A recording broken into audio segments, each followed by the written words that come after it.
गोवा के night club में जिंदा जले 25 लोगों की मौत का जिम्मेदार कौन है? अग्निकांड के फौरन बाद क्लब के मालिक लूथरा ब्रदर्स थाईलैंड फरार हो गए थे। सौरभ लूथरा और गौरव लूथरा को थाईलैंड में पकड़ लिया गया है और उन्हें भारत लाने की तैयारी चल रही है। इस बीच लूथरा ब्रदर्स से जुड़ा हुआ एक और खुलासा जांच में ये सामने आया है कि दोनों भाई मिलकर बड़ा कॉर्पोरेट फ्रॉड भी कर रहे थे। लूथरा ब्रदर्स के दिल्ली में एक ही पते पर 42 कंपनीज रजिस्टर्ड हैं। इन कंपनी से सौरभ और गौरव लूथरा डायरेक्टर हैं, वहीं कुछ कंपनियों में बिजनेस पार्टनर्स हैं। इनमें से कई कंपनियां सिर्फ कागजों पर ही मौजूद है, ना कोई ऑपरेशनल ट्रैक है, ना ही कोई वेबसाइट है, कोई एक्टिविटी और कोई लीगल बिजनेस पता भी नहीं है। सूत्रों की माने तो रोमियो लेन नाइट क्लब से लूथरा ब्रदर्स को करोड़ों रुपए की कमाई हो रही थी, जिसमें काफी मात्रा में ब्लैक मनी भी आ रही थी।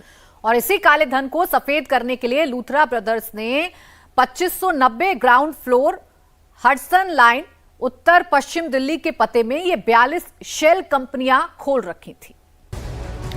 इस अग्निकांड के बाद फरार हुए लूथरा ब्रदर्स अब शिकंजे में हैं। ब्लू कॉर्नर नोटिस जारी होने के बाद दोनों भाइयों को थाईलैंड पुलिस ने हिरासत में ले लिया है।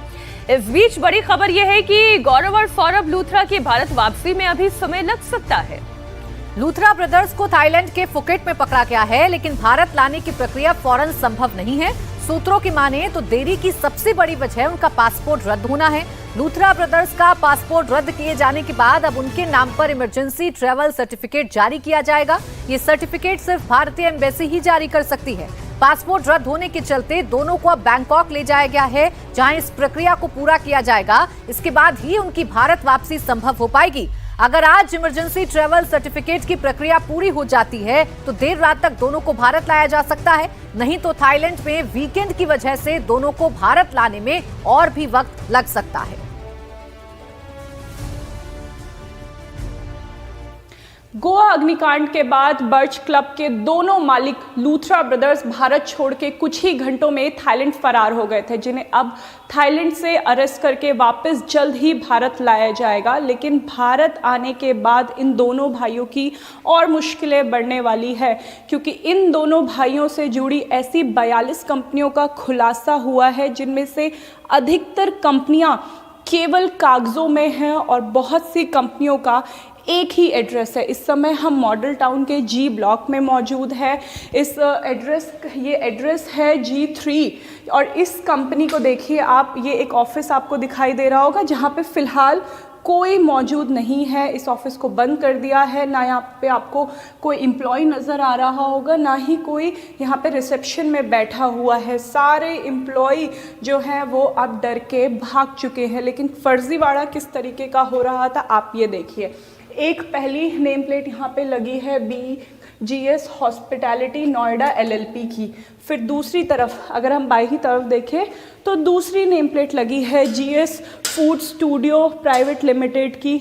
लेकिन अब आप ये फर्जीवाड़े की तस्वीर देखिए कि तीसरी being GS hospitality Goa Arpora LLP, इसी कंपनी के नाम से बर्च बाय रोमियो भी लिस्टेड था, यानी वो क्लब जहां आग लगी। उसके बाद एक डस्टबिन यहाँ पड़ा हुआ है जहाँ पे एम्प्लॉयज़ ने कुछ कागज फेंके हुए हैं। ये बीइंग GS हॉस्पिटैलिटी के GST नंबर, ईमेल ID हैं।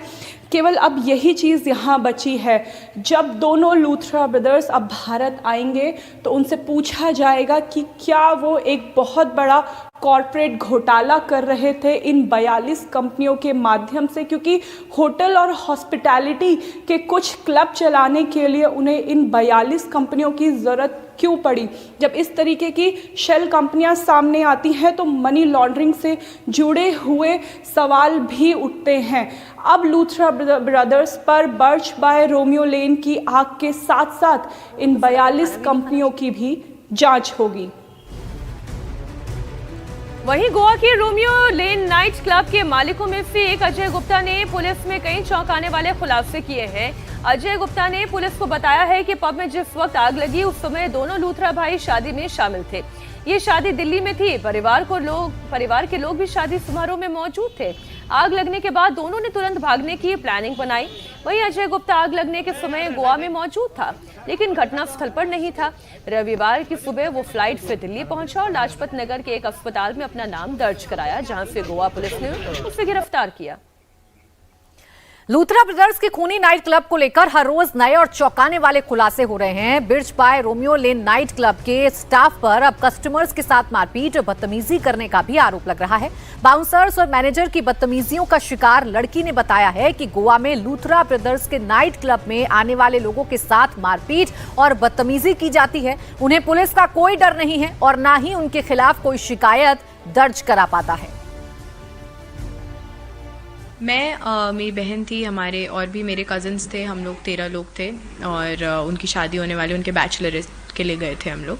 वहाँ पे एक बीच में चेयर रखी थी रास्ते में, हैवी सी चेयर, गार्ड बड़ी टाइप की चेयर थी, सोफा इश था। तो उसको पैर से मेरे कज़न ने साइड कर दिया और उसको वहीं लगा दिया जहाँ पे उसका जगह था। इतने पे मैनेजर आते हैं और बोलते हैं कि आप हमारा फर्नीचर डैमेज कर रहे हो, आप ये कर रहे हो, आपको पहले ही हमें बाहर निकाल देना चाहिए था, आपकी औकात क्या, आप लोग आते हो, ये करते हो, वो करते हो। और मेरे भाई ने बोला सर आप आराम से बात कीजिए, हम क्या कर रहे हैं, हम जा रहे हैं यहाँ से, आप हमसे आराम से बात कीजिए। लेकिन इतने पे उसने उनका कॉलर पकड़ लिया और बदतमीज़ी और गलत तरीके से बात करना शुरू कर दी। और जब हमने उनको छुड़ाया, बोला कि सॉरी वगैरह बोला और वहाँ से निकलने की कोशिश की, तो उन्होंने अपने बाउंसर्स को बुला लिया, जो उनका 25 लोगों का बाउंसर का वो पूरा जो वहाँ सिक्योरिटी थी सबको बुला लिया और वो चेस कर करके हम पे हाथ उठाना शुरू कर दिया। और जब चेस करके हाथ उठाना, मेरे भाइयों पे हाथ उठाया और हम लोग वहाँ से निकलने की कोशिश कर रहे हैं, लेकिन रास्ता इतना ऊपर नीचे है कि वहाँ से निकलना टफ है। मतलब 19 year 20 year old boys, Romeo Lane Vagator, तो वहाँ से निकलना इतना टफ था कि हम लोग भाग रहे थे और वो हमारे पीछे पीछे भाग रहे थे और ग्रुप बना बना के लोगों को हिट कर रहे थे। मेरी बहन को चेस्ट पे हिट किया, मारा, धक्का इतनी ज़ोर से दिया, सीढ़ी से वो नीचे गिर गई थी और उसके सर में चोट लगने वाली थी। थैंक गॉड वहाँ पे मेरे भाई खड़ा था, उसने बचा लिया उसको। कुमार सोनू हमारे सहयोगी इस वक्त जुड़ गए ज्यादा जानकारी के साथ। कुमार बताइए अभी और कितने काले चिट्ठे खुलना बाकी हैं? इस क्लब में पहले से बदतमीजी होती आई है, कस्टमर्स के साथ बदसलूकी और मारपीट होती आई है और अब तो जानकारी मिल रही है कि 42 शेल कंपनियां लूथरा ब्रदर्स ने बनाई थी।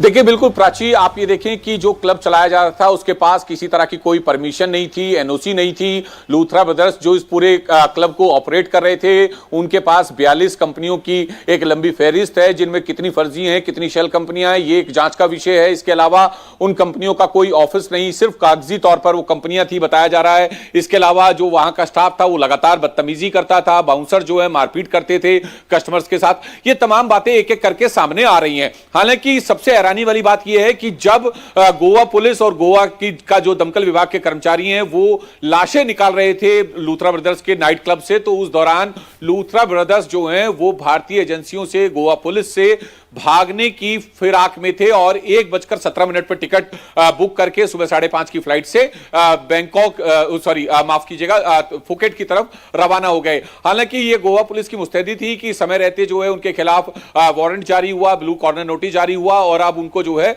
थाईलैंड में डिटेन भी कर लिया गया, डिटेंशन सेंटर में रखा गया। बताया जा रहा है कि बैंकॉक में इस वक्त दोनों भाइयों को रखा गया। दरअसल बैंकॉक में रखने का रीजन ये है कि जो भारतीय एम्बेसी है, भारतीय उच्चायोग है, वो बैंकॉक में है, क्योंकि उन दोनों के पासपोर्ट जो हैं वो सस्पेंड किए जा चुके हैं और ऐसे में अगर विदेश में किसी भारतीय का जो पासपोर्ट है वो सस्पेंड किया जाता है तो इमरजेंसी ट्रैवल सर्टिफिकेट जो है वो एम्बेसी बना के देती है, भारतीय एम्बेसी बना कर देती है और उसके प्रोसेस में जो है तमाम अब अधिकारी लगे हैं, भारतीय अधिकारी जो हैं उसमें लगे हैं। दरअसल शनिवार और इतवार जो है वो एम्बेसी बंद होती है, वीकेंड का समय है। थाईलैंड में भी जो है अपने कुछ नियम है तो उनको भी फॉलो करना है। वहां का जो ट्रीटी है हमारा, उसको, उनके तमाम नियमों को फॉलो करेगी एजेंसी, भारतीय एजेंसी से जुड़े अधिकारी हो या फिर थाईलैंड गवर्नमेंट हो। वो तो 25 लोगों जिन्होंने अपनी जान गंवाई है, उनके घर वाले सिर्फ अभी ये चाहते होंगे कि जल्द से जल्द इनका डिपोर्टेशन हो, ये भारत आया, कानून इन्हें सजा दे।